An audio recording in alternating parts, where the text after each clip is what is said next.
Good morning, Tottenham fans. We were promised a summer of change. We want to win Premier Leagues and we want to win Champions Leagues. Where's that 60 million gone, by the way, for Morgan Gibbs-White? Not spending that now? Changed your mind?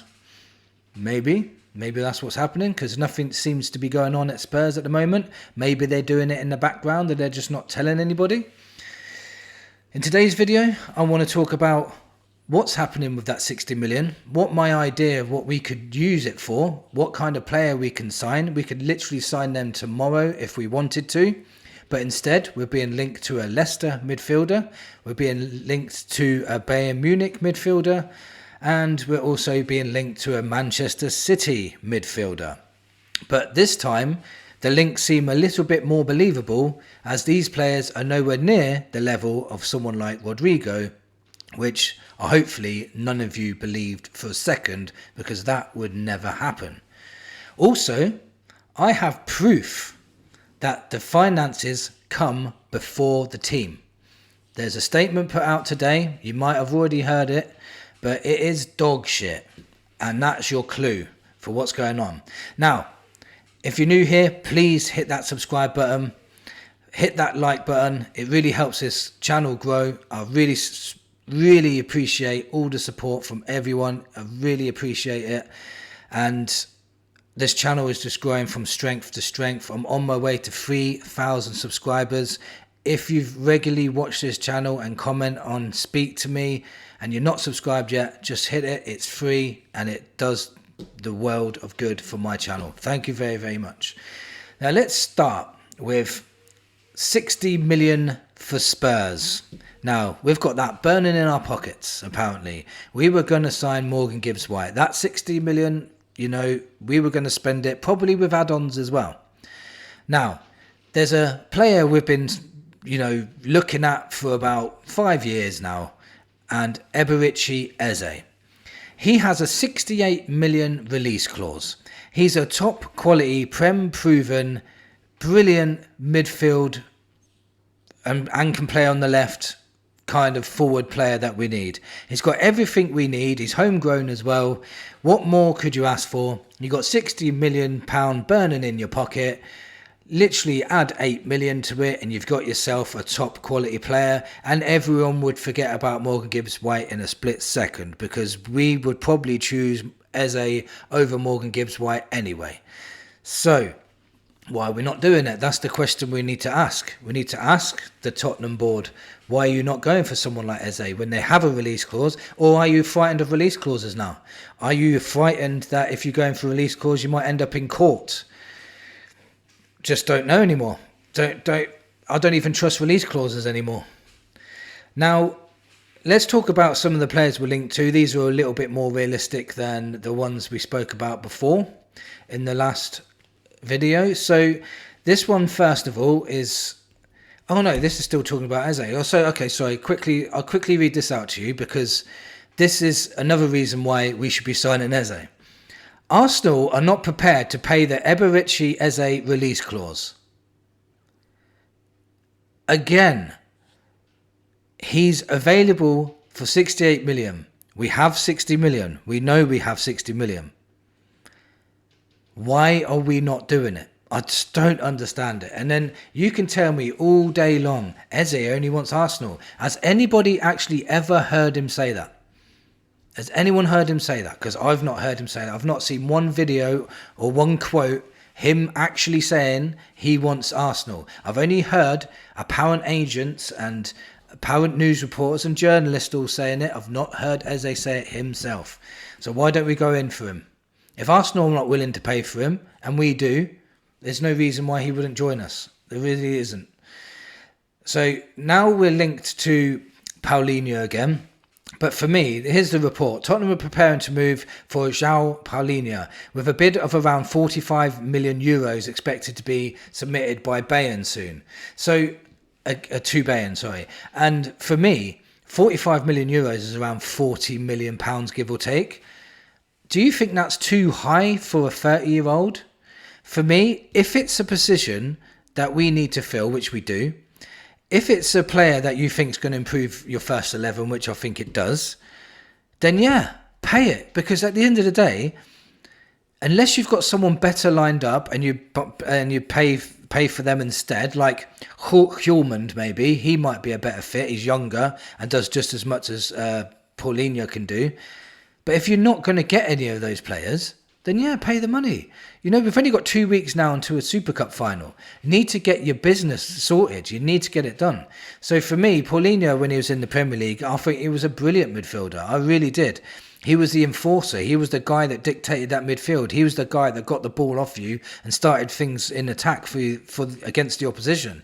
He was very good at what he does. You know, he's not the most, technically gifted players in the world. He's a Portuguese international. He knows what he's doing, Prem proven. Pay it. Pay the money. Just get it done. You got 60 million, remember. What are you waiting for? Another midfielder we're linked to is... I'll read this out to you. Tottenham are plotting a stunning hijack. A stunning hijack. They love these words, don't they? To make it sound more interesting than it is.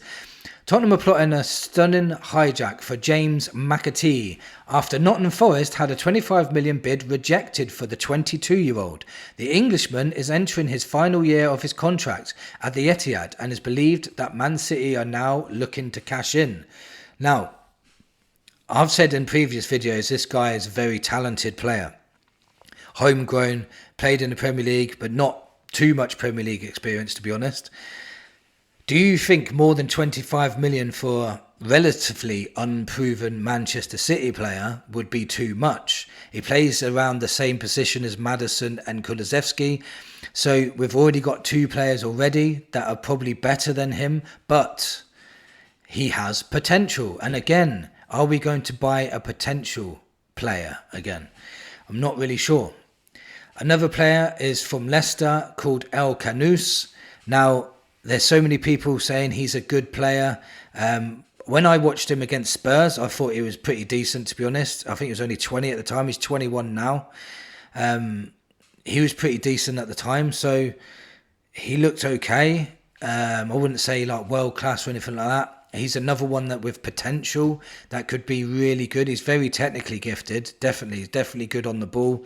I wouldn't say he's the best off the ball. His positional play needs improving, but again, it's another potential. But we could get him for £22 million.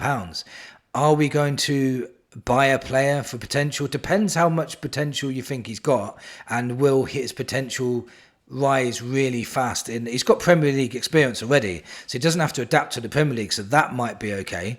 There's a lot of people saying he's really good player, but I'm not sure what to believe, because are these people saying it just because we're linked to him? Because you get that a lot as well.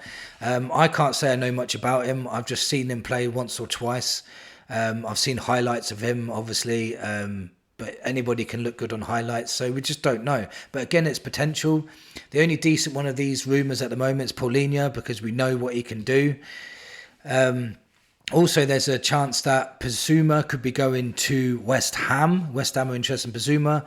And for me, if that was to happen, should we try and do a swap deal for Paqueta?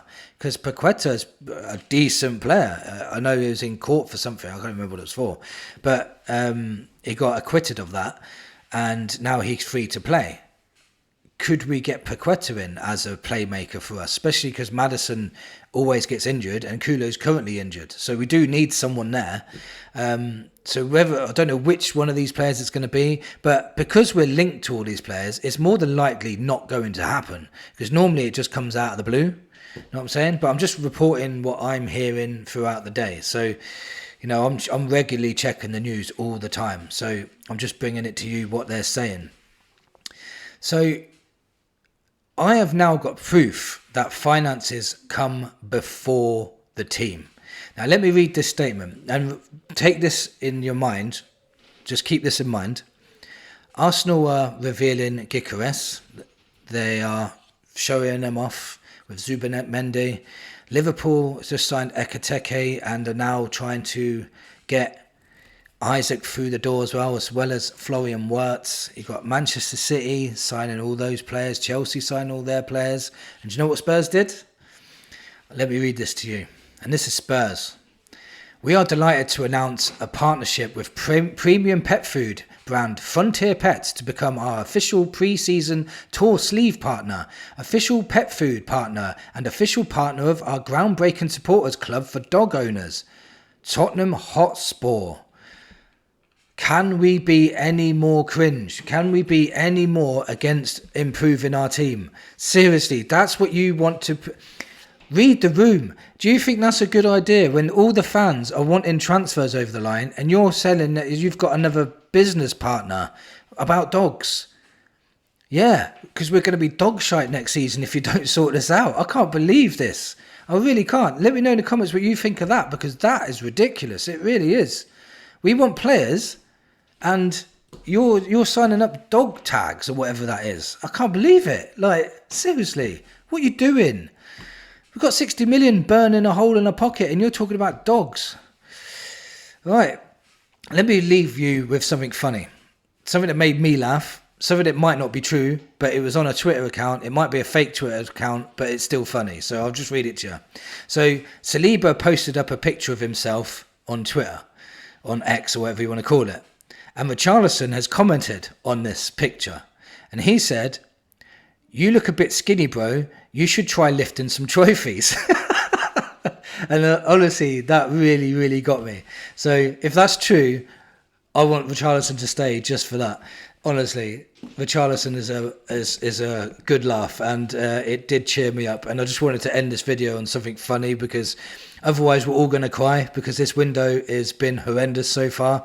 Hopefully some of these rumours will come true, but please don't believe everything you read. I'm just reading out everything that's going on at the moment, and maybe one of them will come to fruition, but maybe they won't. Let me know in the comments what you thought of today's video. Did Richarlison make you laugh? Thank you for watching. Come on, you Spurs.